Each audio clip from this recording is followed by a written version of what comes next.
नमस्कार, मैं हूं आपके साथ जूही सिंह। आप देख रहे हैं इंडिया वॉइस और वक्त हो चला है रिपोर्टर्स लाइव का, जहां हम बात करेंगे सीएम बघेल पर लगे इल्जाम को लेकर छत्तीसगढ़ सरकार ने कैसे किया बीजेपी पर पलटवार।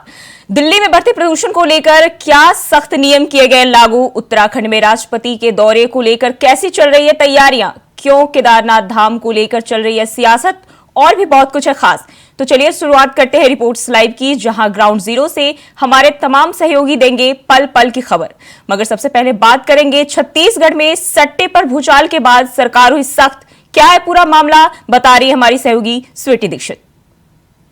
वाला ऐप यानी कि महादेव ऐप, इसका नाम तो आपने सुना होगा। पिछले दिनों काफी बी टाउन के ऐसे सेलिब्रिटी थे जो इसके रडार पे थे।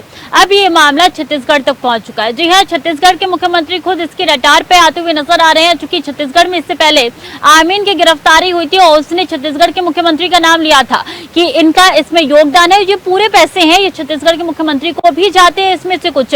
उसके बाद से बीजेपी लगातार सवाल खड़े कर रही थी कि कौन से मुख्यमंत्री है जो इस तरीके की सट्टेबाजी ऐप को बढ़ावा दे रहे हैं। अब जो लेटेस्ट न्यूज निकल के सामने आ रही है, उसके तहत 21 ऐसे ऐप है जिन पे बैन लगा दिया गया है छत्तीसगढ़ में। और इसी के साथ मुख्यमंत्री ने कहा ये तो शुरुआत है, ये शुरुआत जो हमने की है वो केंद्र सरकार को करनी चाहिए थी। केंद्र सरकार को पहले ही इस ऐप पर बैन लगा देना चाहिए था, लेकिन केंद्र सरकार इसको बढ़ावा दे रही है बैन लगाने के बजाय। अब ये पूरा का पूरा मामला मेरू पर उठ के आ गया है और मेरू पर जो भी वार करेगा उसको पलटवार जरूर मिलेगा, क्योंकि मैं निर्दोष हूं, मैं इसी कोई भी इस सट्टेबाजी में इन्वॉल्व नहीं हूं। अब इसके बाद सियासत और भी गर्म होती हुई नजर आ रही है। अब देखना होगा कि क्या केंद्र सरकार छत्तीसगढ़ के सीएम के द्वारा जो कदम उठाया जाता है उसकी सराहना करती है, उसको आगे लेके जाती है, या यही फैसला यहीं पे रोक देती है। कैमरा पर्सन सुशील के साथ स्वीटी दीक्षित, इंडिया। और प्रदूषण को लेकर दिल्ली सरकार ने लिया अहम फैसला। क्या है पूरा मामला, बता रहे हैं हमारे संवाददाता नितिन चौधरी।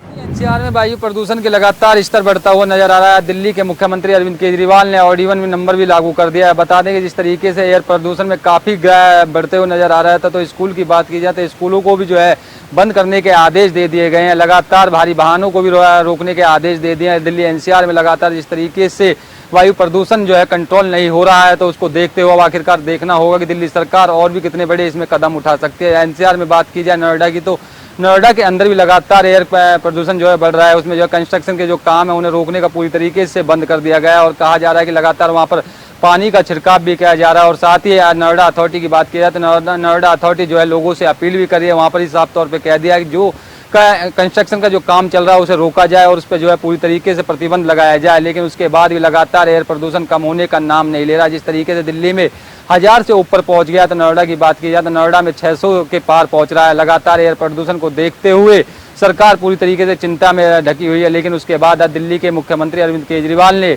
प्रेस कॉन्फ्रेंस करके जो है एयर प्रदूषण को लेकर ऑड इवन पे भी रोक कर दिया है कि जिस तरीके से गाड़ियों का जो पॉल्यूशन बढ़ता है और रेड लाइट के जो नियम थे उस पर गाड़ी बंद करने के भी आदेश दे दिए गए हैं। कैमरामैन सुशील के साथ मैं नितिन चौधरी, इंडिया वॉइस, दिल्ली। उत्तराखंड के सुप्रसिद्ध केदारनाथ धाम को लेकर फिर से सियासत तेज हो गई है। खबर पर ज्यादा जानकारी दे रहे हैं हमारे संवाददाता अभय केंद्र। मंदिर समिति के नियमों को लेकर एक बार फिर बहस शुरू हो गई है। इन नियमों के तोड़े जाने को लेकर जहां सियासत गर्म हो चुकी है, राजनीतिक दल आरोप प्रत्यारोप के अपने दौर शुरू कर चुके हैं, तो वहीं भी सत्ताधारी दल बीजेपी अब इस मामले पर सफाई देती हुई नजर आ रही है। सबसे बड़ी बात यह है कि पिछले दिनों जो आचार्य धीरेन्द्र की शास्त्री उत्तराखंड के दौरे पर थे, वो जब बाबा केदारनाथ के दर्शन के लिए गए तो वहां पर गर्भगृह में उनकी फोटोएं वायरल होने लगी। कांग्रेस ने आपत्ति जाहिर करते हुए कहा कि नियम कानून सिर्फ कांग्रेस पार्टी के नेताओं के लिए या फिर आम जनता के लिए ही बने हैं, क्योंकि बीजेपी के बड़े नेता और जो इस तरह से वीआईपी यहाँ पर आते हैं उनके लिए किसी प्रकार का कोई नियम कानून यहाँ पर नहीं है। वो नियम लगातार तोड़े जा रहे हैं और ऐसे में मंदिर समिति को चिंतन करना चाहिए और बड़ी कार्रवाई करनी चाहिए ताकि आम जनता को भी न्याय मिल सके। कैमरामैन निशांत चौहान के साथ अभय केंतुरा, इंडिया वॉइस, देहरादून। और दिल्ली एनसीआर में महसूस किए गए भूकंप के झटके। खबर पर ज्यादा जानकारी दे रहे हैं हमारे संवाददाता अजित कुमार। पिछले 4 दिनों में दिल्ली एनसीआर की धरती 2 बार हिल चुकी है। जी हाँ, दरअसल राजधानी दिल्ली में आज एक बार फिर से भूकंप के झटके महसूस किए गए हैं। आपको बता दें कि पिछले 4 दिन में आज दूसरा मौका था जब राजधानी दिल्ली और एनसीआर में भूकंप के झटके महसूस किए गए। आपको बता दें कि मिली जानकारी के अनुसार ये जो भूकंप का केंद्र था वो नेपाल बताया जा रहा है। अगर बात करें भूकंप की तीव्रता की, तो रिएक्टर स्केल पर 5.6 जो इसकी तीव्रता है वो भूकंप की वो आंकी गई है। आपको बताना चाहूँगा कि इससे पहले भी जब भूकंप आया था तो उस समय भी भूकंप का केंद्र नेपाल था, हालांकि उस समय भूकंप की तीव्रता 6 से भी ज़्यादा थी। लिहाजा ये कहा जा सकता है कि एक बार फिर से कहीं ना कहीं दिल्ली एनसीआर में भूकंप का जो झटका है वो महसूस किया जा रहा है, जो दिल्ली वासियों के लिए कहीं ना कहीं चिंता का विषय बना हुआ है। फिलहाल अब लोग राहत की सांस ले रहे हैं, लेकिन जब भूकंप आया तो आसपास तमाम इलाकों में अफरा तफरी का माहौल बन गया। Ajit Kumar, India Voice, Delhi. प्रयागराज में माफिया अतीक अहमद से जुड़ी बड़ी खबर सामने आई है। खबर पर ज्यादा जानकारी दे रहे हैं हमारे संवाददाता शोएब रिजवी। रातों रात करोड़पति बने हुबलाल का जो रहस्य है वो आखिरकार खुल गया। हुबलाल खुद सामने आया और उसने बताया कि उसके नाम से ये संपत्ति कहीं ना कहीं अतीक अहमद ने खरीदी थी और इसी वजह से अब ये जो संपत्ति है वो बाकायदा प्रशासन कुर्क कर रहा है, क्योंकि जो कमिश्नरेट है वहाँ पर इस पूरे मामले में एक आदेश जारी किया गया और इसकी जब्तीकरण का आदेश कमिश्नर रमेश शर्मा की कोर्ट से बाकायदा किया गया।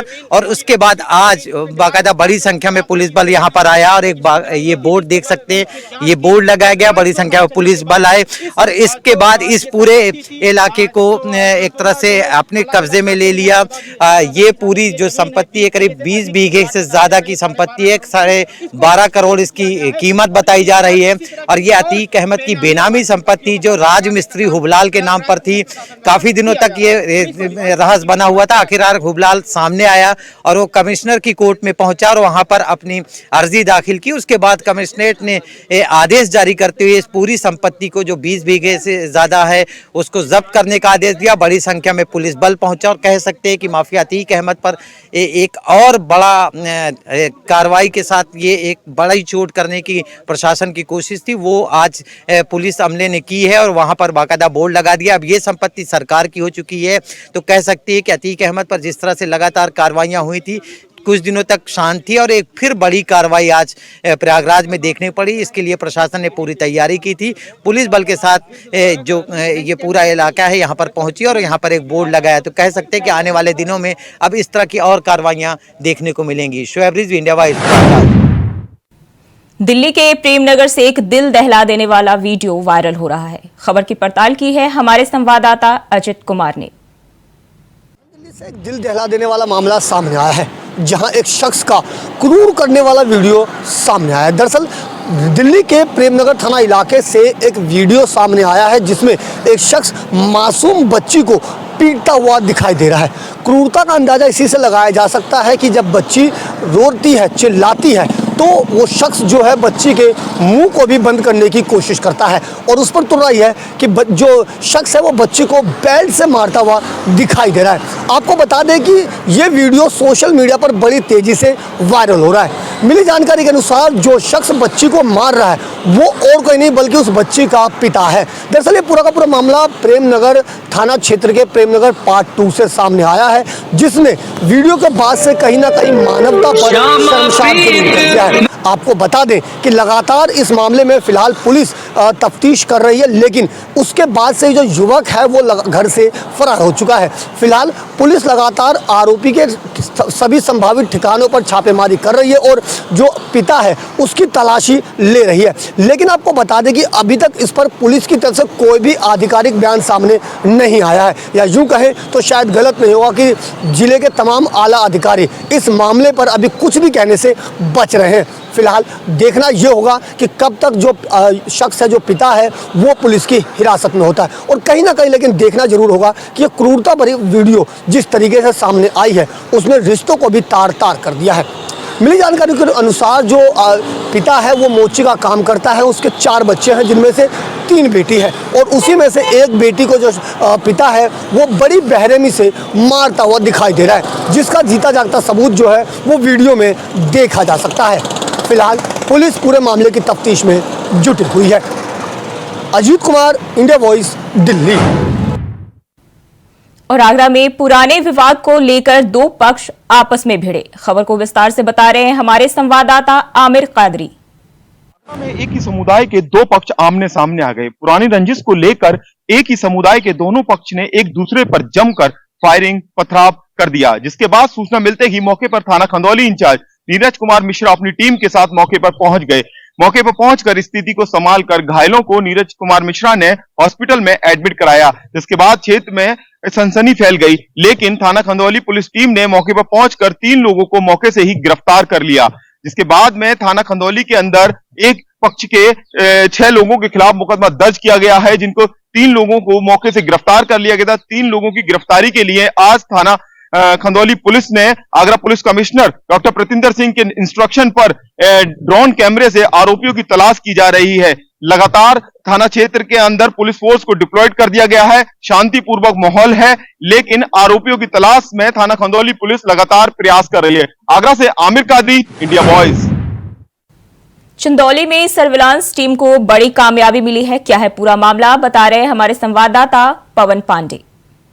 सर्विलांस और थाना बलुआ पुलिस को बहुत बड़ी कामयाबी मिली है। आपको बता दें कि बीते 1 नवंबर को बलुआ थाना क्षेत्र के सोनहुला गांव निवासी, जो कि एक राइस मिल संचालिका भी हैं, गीता देवी, उनके पास से 50,000 रुपए की छिनैती कर 2 शातिर लुटेरे मौके से फरार हो गए। आपको बता दें कि घटना उस वक्त घटी जब पीड़िता गीता देवी अपने घर के बाहर बरामदे में बैठी हुई थी। वहीं एक शातिर अभियुक्त जो कि मास्क लगाए हुआ था और इनके पास पहुंचा और 500 रुपए का छुट्टा कराने वास्ते, फुटकर कराने वास्ते उनसे बात करने लगा।